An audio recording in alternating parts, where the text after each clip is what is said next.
Welcome to Oncology Data Advisor, an online resource for the multidisciplinary cancer team. Today, we are joined by Dr. Kevin Kalinsky, who is the director of the Glenn Family Breast Center at Winship Cancer Institute of Emory University. Dr. Kalinsky is here to share with us the results he presented at ESMO regarding real-world use patterns, effectiveness, and tolerability of Sacituzumab Govitecan for second-line or later treatment of metastatic triple-negative breast cancer. Thank you for joining us today, Dr. Kalinsky. Would you like to introduce yourself and your research and what you do? Hi, I'm Kevin Kalinsky. I'm a professor of medicine and director of the Glenn Family Breast Center at Emory University, Winship Cancer Institute. And I'm a breast cancer medical oncologist. Awesome. And thank you again for joining us today. So we'll start out with this first question. We were wondering, what are the results regarding the real-world use patterns, effectiveness, and tolerability of sacituzumab govitecan for second-line and later treatment metastatic triple-negative breast cancer that you're presenting at ESMO?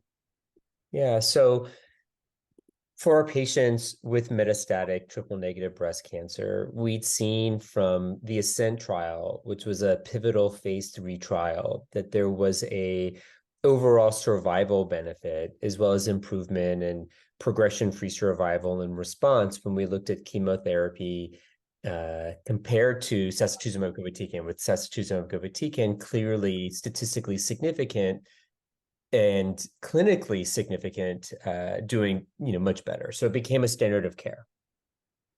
So one of our concerns when we look at a clinical trial population is whether, given the strict criteria that we have for patients going into clinical trials, whether this is reflected in a real world setting. And so that's why we undertook the analysis that we did.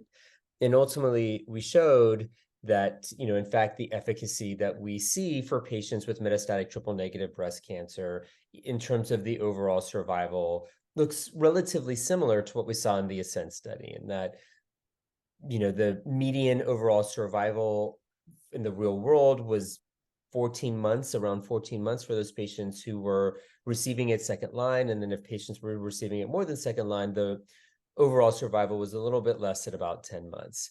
And we also saw, just the rate of discontinuation, toxicities, management of these toxicities was relatively similar to what we saw in the clinical trial. I just wanted to ask maybe for if you have more detail you would like to go into about how these results differed from other clinical trials of sacituzumab govitecan. Right. So one of the notable aspects of this real world analysis is that it's a diverse patient population. Nearly a quarter of patients were identified as Black. And one of the issues that we have in clinical trials across the board is that our underrepresented minorities are underrepresented in these clinical trials. And in the ASCENT trial, that rate was in the, around 10% or so. And so in this analysis, which included patients with a diverse background, we're seeing this benefit that had a real world overall survival that was similar to what was reported in the ASCENT trial.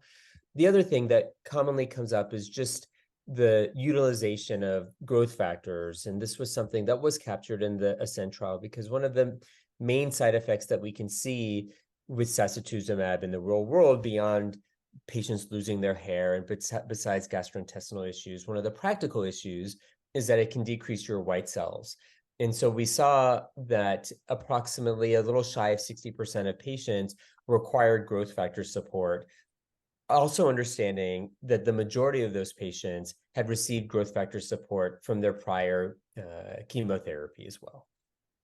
Just to touch on what you had said about how this trial was more diverse and everything, I think that is definitely really exciting. And I was wondering if you could touch on how you believe these results in any way could change the future landscape of how we treat TNBC. Yeah, it's important that for our patients, that when we're giving them agents, that we know that it's offering benefit across the spectrum of patients, that it's not just biased to a specific cohort of patients.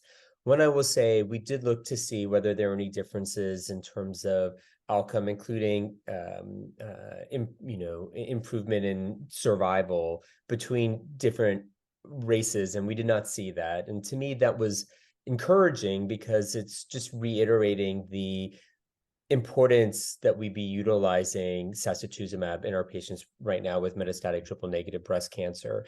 The other comment that I'll make is that, we did see dose reductions and interruptions due to side effects. It was about a quarter of patients required a dose reduction, and about 7% or so patients had to discontinue due to side effects.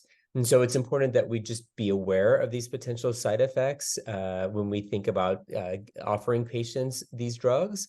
But to me, these data mostly are just reassuring that what we've seen in a clinical trial population apply to patients in the real world as well.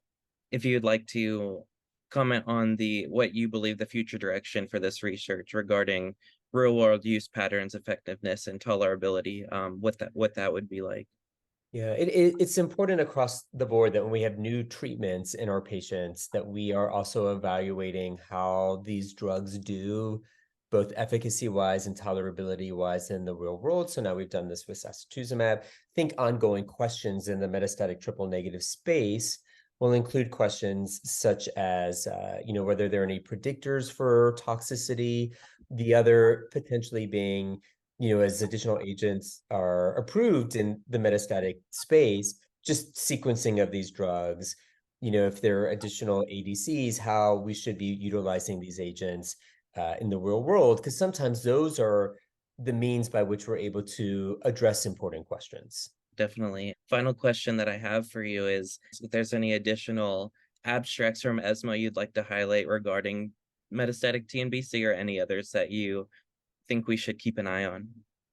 So for metastatic triple negative breast cancer, I'll say at ESMO, the studies that are being presented are primarily early phase studies, including antibody drug conjugates, other mechanisms of targeting different alterations on the tumor, such as B7H4 targeted therapies, additional TROP2 antibody data that we'll be seeing.